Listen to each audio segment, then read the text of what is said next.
Good evening, everyone, and thank you for joining for this media briefing. The Minister of Health and Wellness, Lieutenant Colonel the Most Honorable Jeffrey Bostic, will address us this evening, and the President of the Barbados Nurses Association, Valerie Francis Miller, as well as the Public Relations Officer of the BNA, Ryan Lewis, are also present to answer any questions that the media may have. Minister Bostic?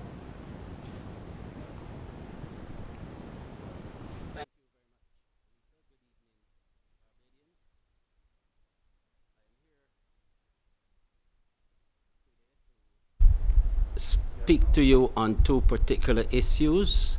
One has to do with a meeting which was held today, the continuation of that which we started on Friday last with the Barbados Nurses Association, and that meeting, following established processes and protocols, resulted in a number of outcomes which I would like to bring to the attention of the country.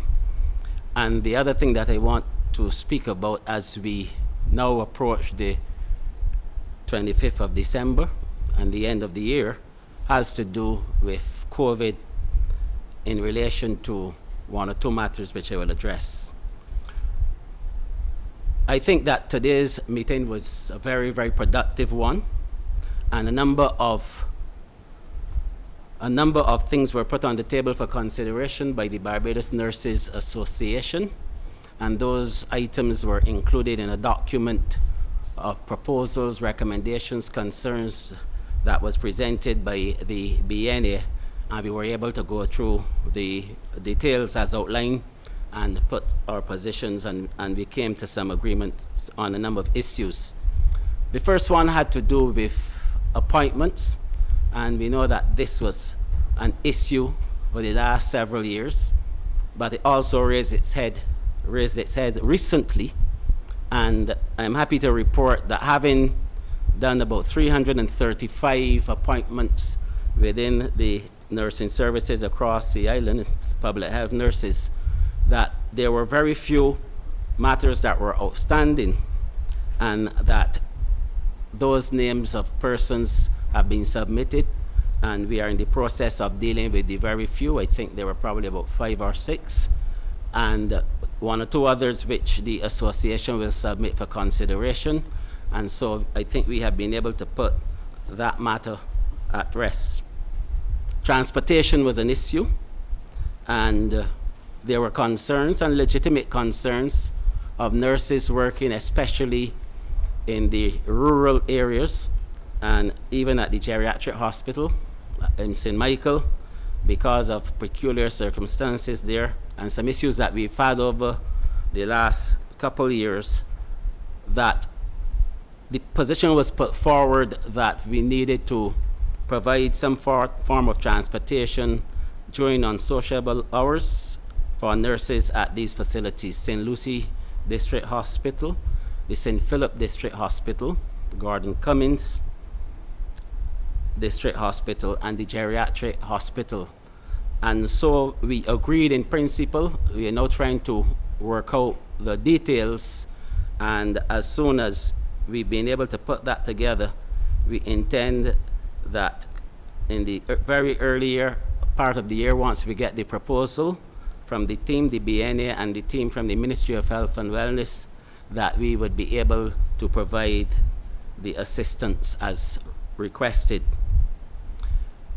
The issue of uniform allowances also came up, and the Minister with responsibility for the public service has directed the ministry to get some proposals on the allowances in the entire government service from the Director of the Public Service, and that these proposals should be submitted by the end of the current year, so that we can then deal with the matter of uniform allowances. And this is recognizing that these allowances will not have been adjusted or revised since 2009. The whole question of general allowances came up, and we agreed that there had to be a comprehensive review on all allowances within the system. And this not only for nurses, but throughout this entire public system, and this will be undertaken in the next fiscal year. But it was agreed that during the remainder of this year and going into the next financial year, that nurses will be issued with scrubs instead of the traditional uniforms, and at least one ceremonial uniform will be issued, and a limited option would be made available for the traditional uniforms for public health nurses. We also looked at the laundry services that are currently being offered, and a review of these services, including quarterly reviews, to be undertaken by the Ministry of Health and Wellness with respect to the polyclinic system as well. So we are looking at this in a more holistic manner. Communication, obviously, is a vexing issue, and I myself can admit to this. Having assumed office 3.5 years or so ago, I recognize that communication was a problem that we really needed to work on, and we've been trying to do so. But in this regard, we've decided that we would have to address this issue in a more formal way, and some committees will be established to be able to ensure that things are communicated down the line to the nurses.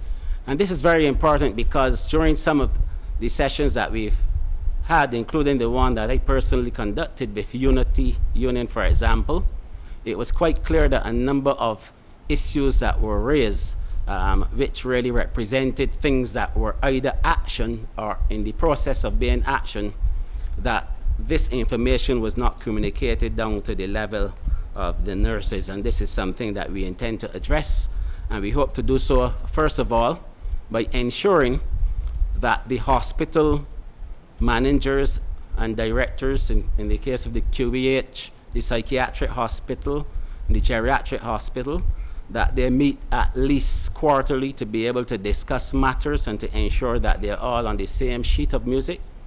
And we've also decided that the chief public health nurse and the chief nursing officer at the Ministry of Health and Wellness should meet with the director of nursing at the Queen Elizabeth Hospital on a regular basis to ensure that all issues relating to nurses can be resolved in a timely fashion. There were some environmental issues that were raised, and we reminded the meeting that this indeed is a matter that has been going on for several years, and we were able to do a lot of work in this regard, even though it is still not enough, in the complete refurbishment of the outpatient clinics in St. Joseph and St. Andrew that were supposed to have been abandoned, as well as some work in some of the polyclinics, like the Morris Bayer Polyclinic, Randall Phillips, Winston Scott, to mention a few. And we were able to do some work, and that work is continuing also at the St. Philip District Hospital. We did work at the St. Lucie District Hospital, obviously the Queen Elizabeth Hospital Accident and Emergency Department, and we are also in the process of completing some other works. The geriatric hospital also had some refurbishment, at least one of the buildings, the major buildings on the compound was refurbished, and we will continue to do what we have to do. However, the issues that were raised, especially like at the St. Philip District Hospital and Polyclinic, those matters are being addressed. Work is in progress at the St. Philip District Hospital, and we gave the assurance that these projects will be completed by the end of the current financial year. We've also agreed to a regular industrial cleaning at the healthcare institutions, and we actually started that at some of the institutions, but that's going to be intensified, and we are going to come up with a cleaning and maintenance protocol for each healthcare institution, in addition to quarterly visits and quarterly reporting by members of the environmental health team, so that we will continue to monitor this situation and to make sure that these facilities are fit for purpose and fit for work. There were a number of things that came up as well in relation to efficiencies within the service, and the ministry has been directed to establish an efficiency commission by the 31st of December of this year, And this committee will have responsibility for the procurement of supplies, systems, and equipment across the healthcare sector. And this is to determine who will be best suited to carry out the functions of a 21st century healthcare system. So these things we are going to put in place, and there will be some protocols to ensure that we monitor, we follow, and we execute in this regard, so that this does not lie hanging around, because we intend to solve these issues one by one.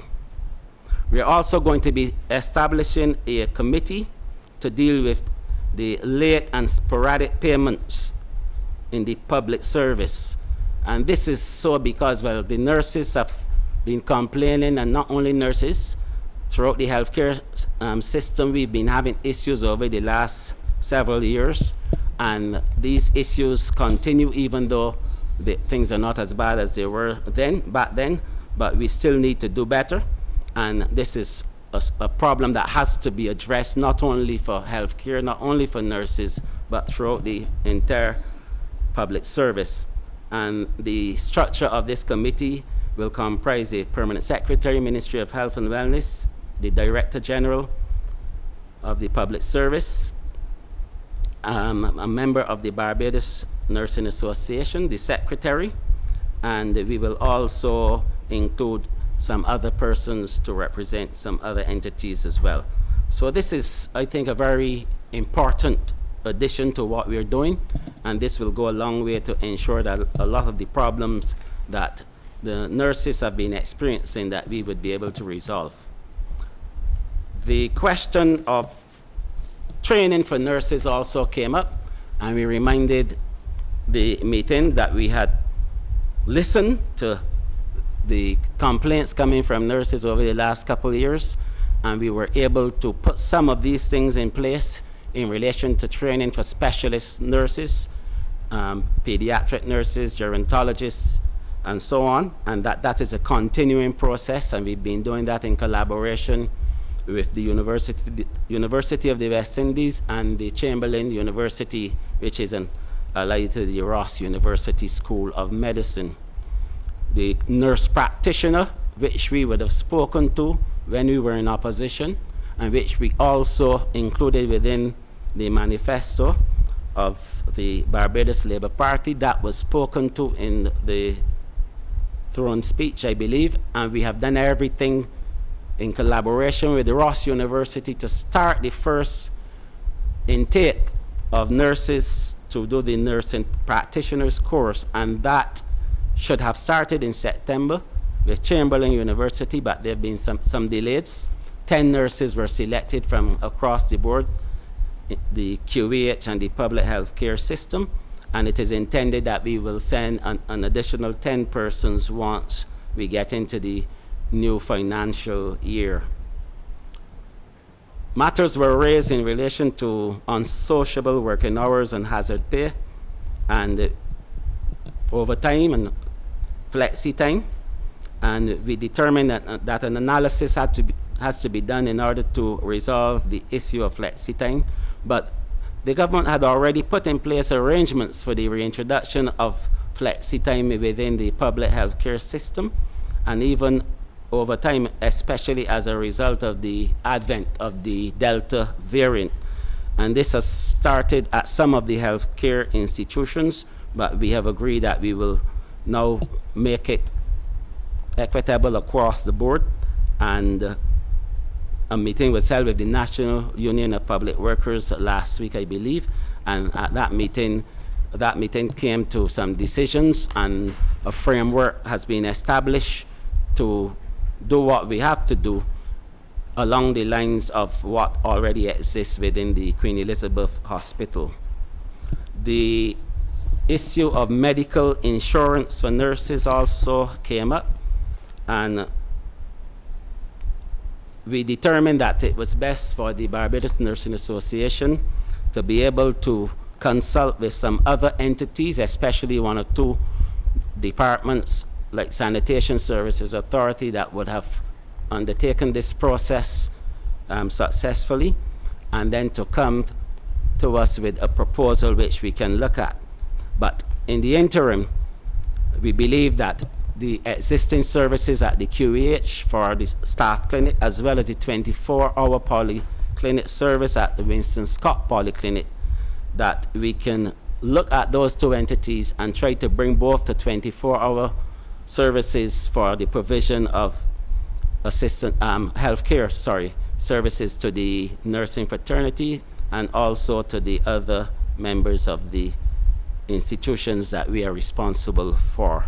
So this is something that I believe we will be able to achieve this first part in short order, and we have established a working group including the Barbados Nursing Association, members of the Ministry of Health and Wellness, Public Health Sector, and the Queen Elizabeth Hospital to be able to get these things going, to get them on board.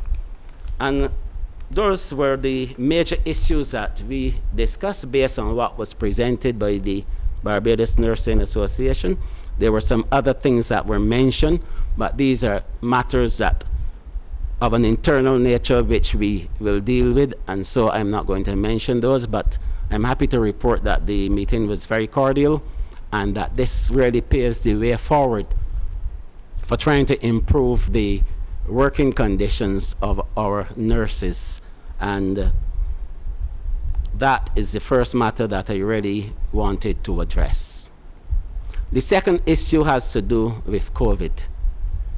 You would have noticed that for the past several weeks that we would not have been given out a lot of information in relation to positivity rates and so on, because we've reached the point where these figures now really, at least based on the Delta surge that we have been experiencing, that really and truly it was a matter now for us to save lives and to protect people. But I don't have to tell you that things have improved, and some people would say significantly. We are now into the Christmas week, and we know that people would want to enjoy themselves with their families, and that is a good thing because the last 2 years have been very, very difficult for all of us, and I believe that this is indeed a good thing. But I just want to remind all of us that we need to enjoy ourselves, spend times with families, loved ones, and friends, but operate within the protocols and remember that we are still in the midst of a pandemic. A lot would have been said recently concerning the Omicron variant, which is now finding its way into several countries across the globe. We would have indicated that based on the information that was available to us and in consulting with PAHO and listening to what was being said by the WHO, that we knew that we needed to prepare ourselves for this. But we were not going to rush into anything because all of the facts were not available. But as time has gone by, there are some things that have become clear to us, and I remember that it was said that this new variant is much more transmissible than Delta, but the effects in terms of sickness and death, so far the indications are that it is not as bad as Delta. But we are also reminded by Dr. Tedros, the Director General of the World Health Organization, that we should not underestimate this variant, because if we do so, we will do so at our own peril, and that healthcare systems that were not prepared to deal with Omicron would find themselves in trouble. So we've just experienced, and we continue to experience, the Delta surge, and it is not yet over, although we are in a better position. There are a lot of lessons that we have learned from that, and we are preparing ourselves for the inevitable. And I'm saying the inevitable not to throw any cold water on your Christmas preparations and so on, but to face some reality, and the reality is that it will find its way in our region. in the coming weeks or months, this region, the CARICOM region, will have to face this variant. And the numbers, according to everything else that has been happening, will continue to be higher and be higher than the Delta variant. But we have faced things before, and we will continue to deal with what is coming. But I wanted to share a couple of things. I'm asking each and every one of us to start from scratch, to put it in Bajan parlance.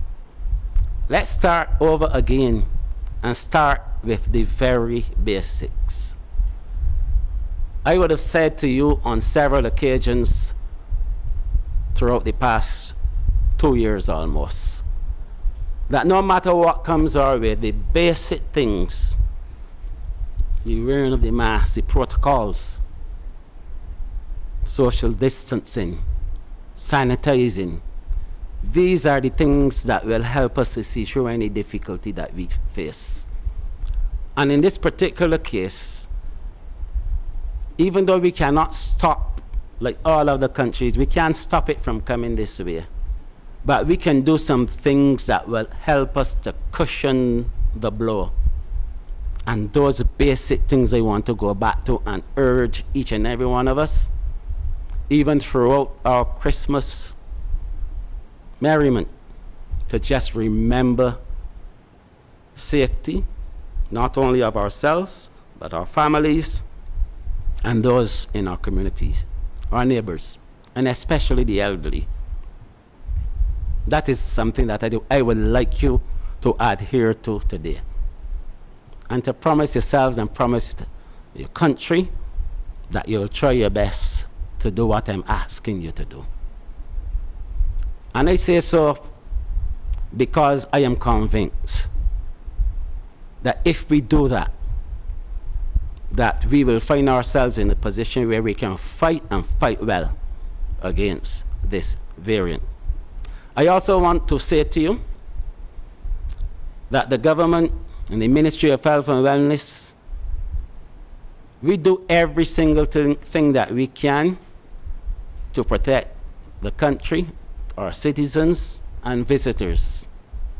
But I'm saying to you, especially as we approach the end of the year and into 2022, that each and every one of us must individually do what is required in order to help us to navigate the waters ahead. Individual responsibility, family responsibility, community collective responsibility, all of these things matter. If we do not all work together, then we can find ourselves in some difficulty. And that is the next thing that I wanted to say to you. We are responsible, each and everyone, for our own safety and for the safety of our country. So I look forward to Christmas just like you. I hope this year I'll be able to enjoy it too. I didn't last year.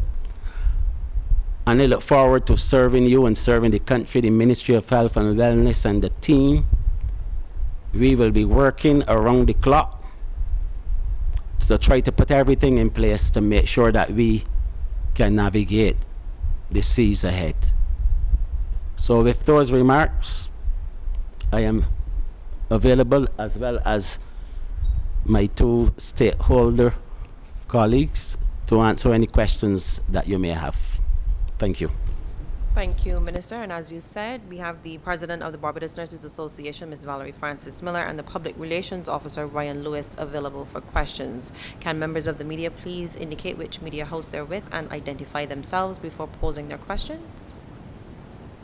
Hey, good afternoon. Akil Level, Starcom Network News.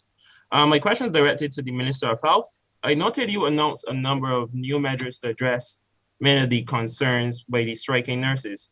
However, was the Unity Workers Union involved in any of the decision-making or negotiations, given that that is the union representing the nurses on strike?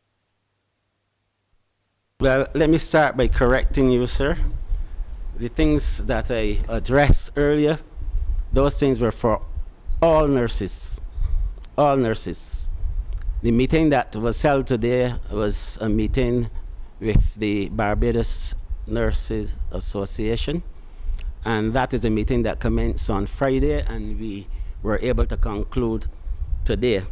But let me say, though, for the record, that we would have met with all of the unions that have membership within the nursing fraternity, and that included the Unity Union, Workers Union. I myself would have met with Senator Franklin and the team, his team from Unity, and this one was intended for the Barbados Nurses Association. Thank you. Hi, good afternoon. This is Colville Muncie from Nation News. Minister, this is a question for Minister Bostic. The Senator Franklin, head of the Unity Labour's Workers Union, would have promised ramped up action today. Did you notice any further adverse impact than what has been experienced in recent days from the strike action of the striking nurses at the moment? Regrettably, I was not in a position to have noticed anything today because meetings started from early this morning, but nothing has been reported to me to suggest anything of the sort. But my concentration today really was dealing with the Barbados Nurses Association. Colville, did you have a follow-up? Yes, actually I did. I just a follow-up on Akil's question as why you're not actually negotiating with the Unity Workers Union. I mean, is it the hope that these measures that you would have outlined today would appease the Caswell Franklin Unity Workers Union? As Akil would have rightly pointed out, they are the ones that are currently on strike, and those grievances have also been laid on the table. The meeting today, I repeat, was with the Barbados Nurses Association, but it was not intended for any particular grouping, but we dealt with matters that would have been of relevance to all nurses, and we were able to meet with the Barbados Nurses Association following established protocols and processes, and we are happy and willing to meet with any union as long as those protocols and processes are followed.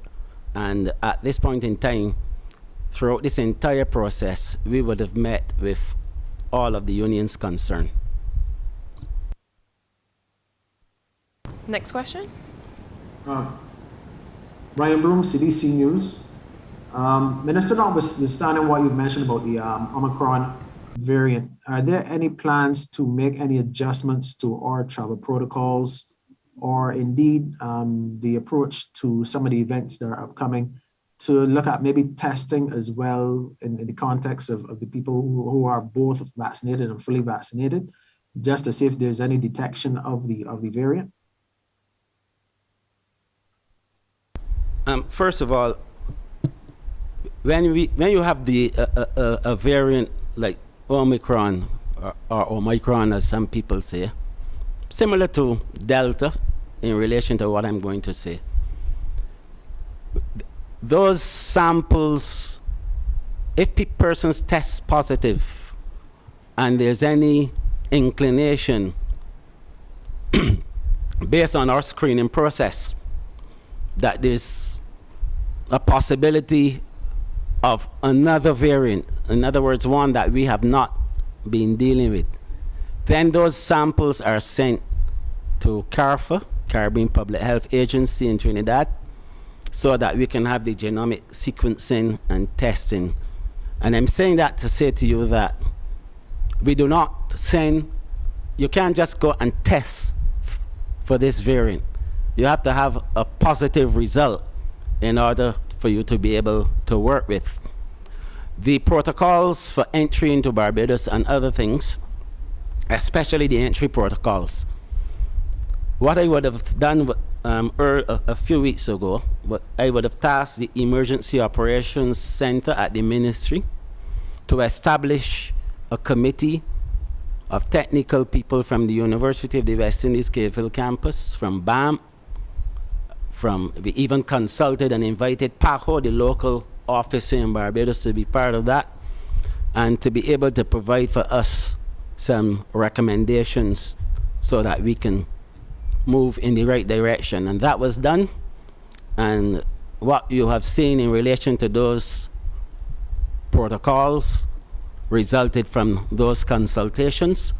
But as things develop globally, and as more information becomes available either through WHO, PAHO, CDC, then we would have to adjust things in relation to those developments. But at this point in time, I cannot say at this conference what other measures may be implemented, but it is a work in progress, and we will have to adjust to suit the realities of the time and the information that we have at our disposal. Minister Boss. So sorry, Broom, you had a follow-up question? Yeah, just really quickly, just in relation to isolation facilities now, I know that we are looking hopefully of getting the school term, an in-person school term going in the new year. Are there plans to reutilize the school plants that would have been used as isolation facilities, or are we in a better position now in terms of the improvements at Harrison's Point, et cetera, to not rely so heavily on the schools again, or is that still a possibility? Harrison Point on its own cannot do what is required, and that is a given. Based on what happened with the Delta surge, and based on the available information on the Omicron variant,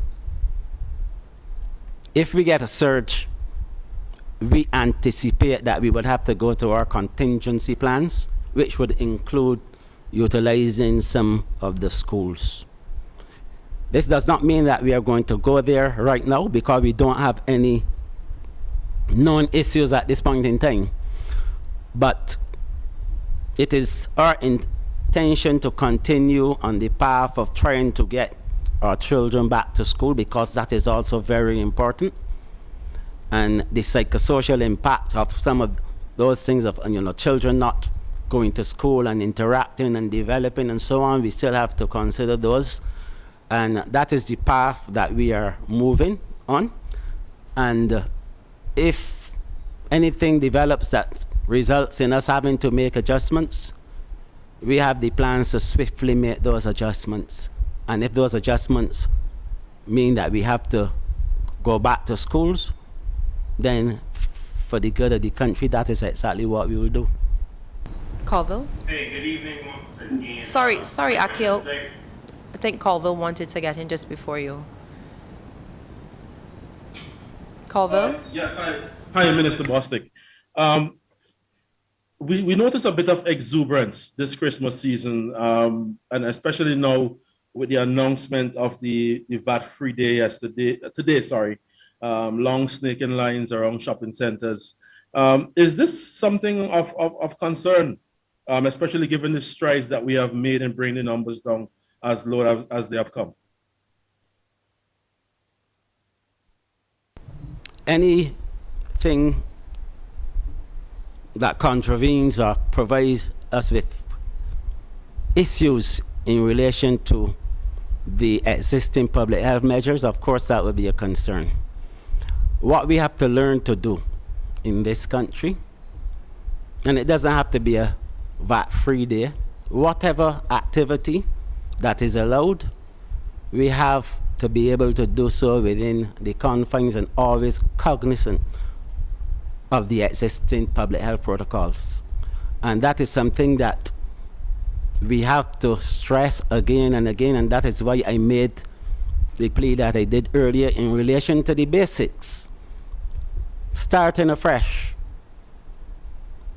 so that we can really try to get the country to rally together to be able to do things and do things safely, because at the end of the day, we cannot allow COVID to completely disrupt our way of life. And where we can do things and do things safely, that is exactly what we ought to be doing. So that even during a normal shopping day, tomorrow and the next day, leading up to Christmas, there will be no VAT free, but people will be shopping. And we are depending on those persons who are going to the shops, to the stores, to be able to do so sensibly. And we are also counting on the establishments to organize themselves in such a way that safety is understood and recognized at all times. And this is the only thing that I can say in relation to that. I haven't seen anything, as I said, because I've been in meetings from early morning. But I really do hope that Barbadians and visitors alike, in whatever activity, that we will really remember that we are still in a pandemic and there is still a serious requirement for persons to observe the existing and established public health protocols. Akil? Good evening, Kareem Smith from. Sorry. Akil? Hey, my question is directed to the head of the BNA. Given these new announcements, do you expect nurses on strike to return to work? Do you think what was achieved today is enough to satisfy them to get back to work?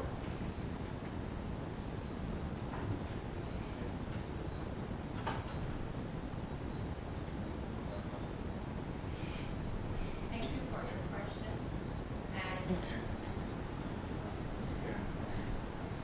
And I will answer your question, but I just want to bring some stuff into context.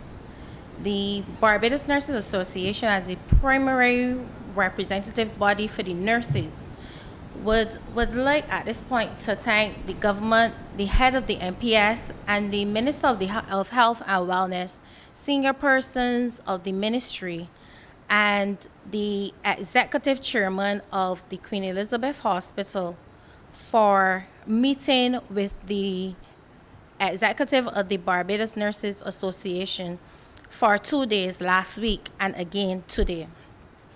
It shows the seriousness accorded to nursing in Barbados.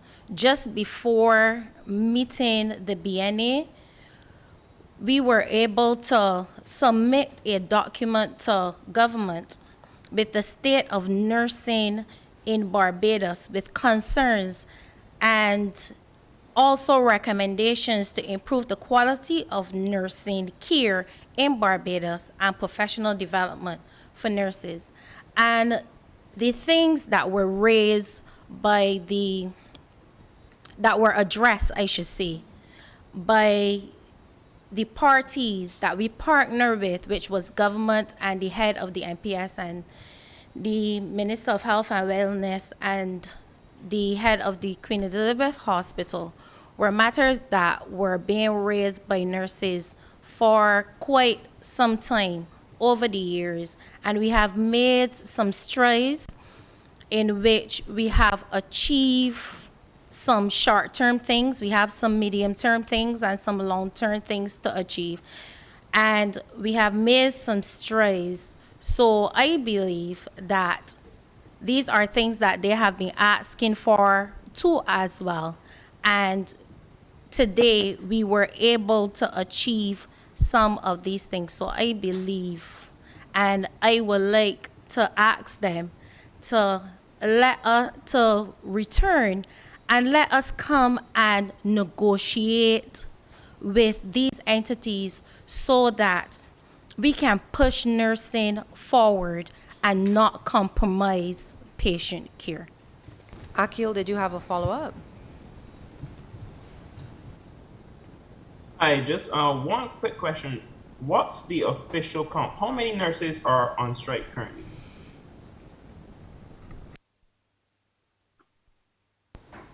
If you have a number. I don't have that number. I will have to direct that question to the minister.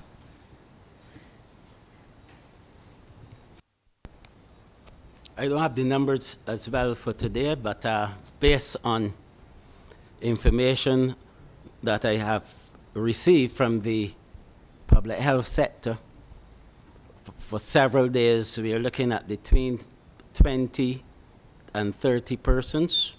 Not all nurses, there were some other healthcare officials as well, but I have not yet received anything for today. Next question. Good evening. Good evening. Kareem Smith from Barbados today. Forgive me for not using the camera. It's not working. I don't know why. But my question is for Minister Bostic, and it follows on from some of the questions that would have been asked with regard to the Unity Workers Union. Now, government has been accused of attempting to kind of isolate the nurses in that union with everything that we would have seen at the press conference last week. And then over the weekend, we also heard some very troubling accusations from that union about the finances of some nurses allegedly being frozen. And then today, we see that many of the issues that they would have been agitating for appear to have been addressed to some extent. How do you respond to suggestions that the administration which you represent is attempting to divide and rule in this matter?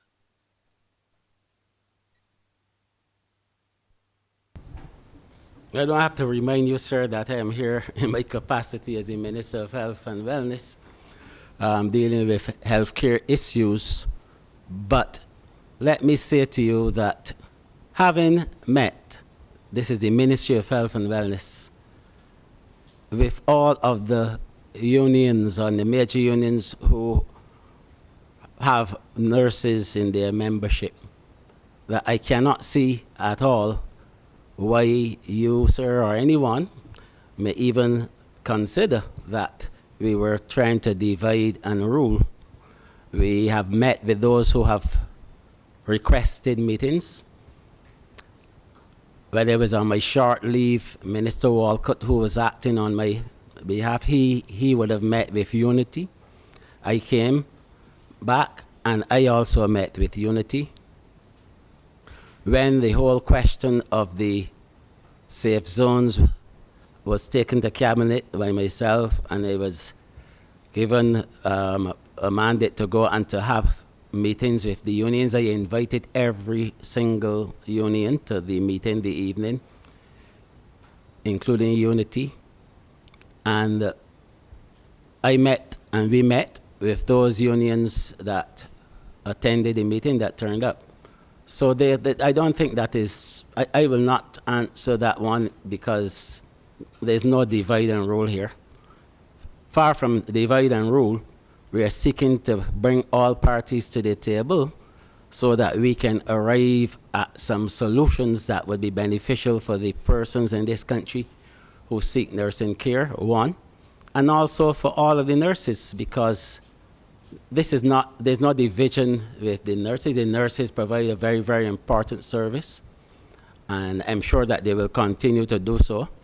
And we are willing at all times to meet with anyone who, following the processes and protocols, requests meetings to discuss issues. And that is exactly what happened today. Nothing more, nothing less. The other matters that you raise, those are outside of my portfolio and outside the scope of this meeting. Kareem, did you have another question? Kareem? All right, yes. Just to follow up from that. That being said, would you say that this phase of these grievances, these matters, are now closed, or are you still open to further dialogue with the Unity Workers Union on these matters, if they so desire? Of course, I'm open to further dialogue as long as we follow the processes and procedures that are established. And the matters, these are matters, some of them dating back decades. There's some issues that when we assumed office and I became Minister of Health and Wellness, that I recognize as issues. There were issues that were being raised before by some of the unions as well. And also by going around to visit the healthcare institutions, I met with nurses, I met with environmental health officers, and so on. I've met with doctors, and there are a number of issues that have been raised. And since then, we've embarked on a program to try to address as many issues as we can, and that is why we were able to do some of the things that were being requested by the unions and by the nurses. And that is how we were able to recognize that obviously there's a communications gap, because some of the matters were resolved and others we had started, but there's still a long way to go, because what was left undone for several years cannot be done in a year or two. We've actually been able to achieve quite a lot within the last 3.5 years, and we will continue to work very hard on behalf of all of the healthcare workers, and we certainly would be available to meet once the proper request is made. Are there any further questions? If there are no further questions, Minister Bostick, I'm not sure if you have any closing comments. Yes, first of all, I would like to thank the members of the BNA for joining me this evening. And I would like to take this time on behalf of the team at the Ministry of Health and Wellness and all those who are working on the front lines to wish each and every one of you a very happy Christmas, being cognizant of the protocols and the fact that we're in a pandemic. But enjoy yourselves within reason, and let us try to work together as we approach 2022, and let us be committed to doing what is required at the individual level, family level, village level, all levels, to be able to try to get our lives back to some degree of normalcy, including the fact that I'm sure that a lot of us would like to see our children at least get back into school, and that no matter what comes our way, as long as we pull our weight, as long as we work together, we will overcome by the grace of God. Merry Christmas to all of you. Thank you. Thank you as well, Minister. That was the Minister of Health and Wellness, Lieutenant Colonel, the Most Honorable Jeffrey Bostick. We also heard from the President of the Barbados Nurses Association, Valerie Francis Miller, and we were also joined by the PRO, Mr. Ryan Lewis. Members of the media, thank you, and thank you as well for joining. Good evening.